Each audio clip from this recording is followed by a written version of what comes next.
పవిత్ర రంజాన్ మాసాన్ని పురస్కరించుకుని ముస్లిం సోదరులు భక్తి శ్రద్ధలతో ప్రార్థనలు చేసి ఇఫ్తార్ విందులో పాల్గొన్నారు.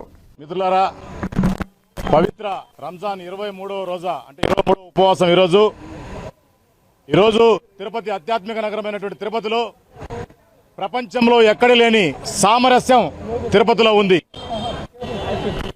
ఈరోజు భారతదేశం ఎక్కడ చూసినా కొన్ని చోట్ల మత ఉన్మాదాలు పెట్టరేగుతుంటే కలియుగ వైకుంఠమైనటువంటి తిరుపతిలో వెంకటేశ్వర స్వామి పాదాల చెంత హిందూ ముస్లిం క్రైస్తవులంతా చాలా అన్యూనంగా ఐకమత్యంతో ఇక్కడ జీవిస్తున్నాం.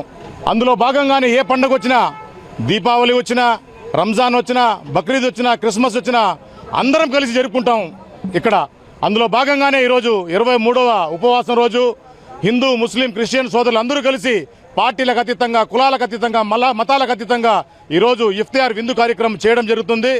విచ్చేసిన వాళ్ళందరికీ కూడా మా ప్రత్యేకమైన ముస్లిం సమాజం ధన్యవాదాలు తెలియజేసుకుంటున్నాము. మత సామరస్యానికి ప్రతీక ఆధ్యాత్మిక నగరం తిరుపతి మహానగరం. ఈరోజు తిరుపతి మహానగరంలో హిందూ ముస్లిం క్రైస్తవ సోదరుల ఆధ్వర్యంలో ఈరోజు దావతే ఇఫ్తార్ పేరుతో పవిత్రమైనటువంటి రంజాన్ నెలలో తిరుపతి నగరవాసులకు ఇఫ్తార్ దావత్ ఇవ్వడం జరిగింది.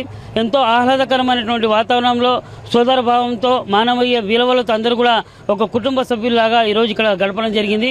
ఇదే మన యొక్క భారతదేశం యొక్క ఉన్నతి. భిన్నత్వంలో ఏకత్వం, సర్వమత సమ్మేళనం, సంస్కృతి సాంప్రదాయాల సంగమమైనటువంటి పవిత్ర భారతదేశంలో ప్రతి పండగ, ప్రతి మతం, ప్రతి ధర్మం కూడా మందే. గడప లోపలే కులం మతం గడప దాడితే మనమంతా సోదరులం, మనమంతా భారతీయులం, మనమంతా ఒకే కుటుంబం అనే నినాదంతో ఏ విధంగా అయితే మన పెద్దలు సంస్కృతి సాంప్రదాయాలను మనకు ఇచ్చారో వాటిని భావితరాలకు అందించే ప్రక్రియలో భాగంగా ఈరోజు దావతే ఇఫ్తార్ కార్యక్రమం జరిగింది.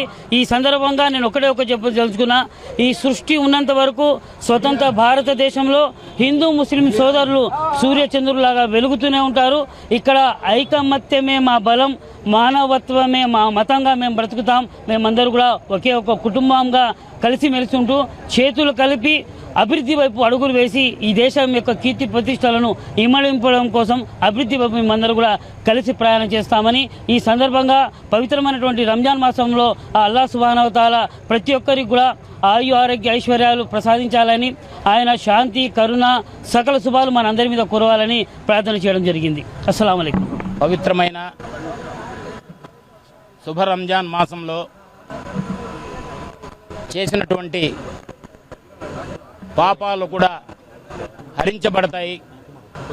30 రోజులు ఉపవాస దీక్ష ఆకలి బాధలను తెలియజేస్తూ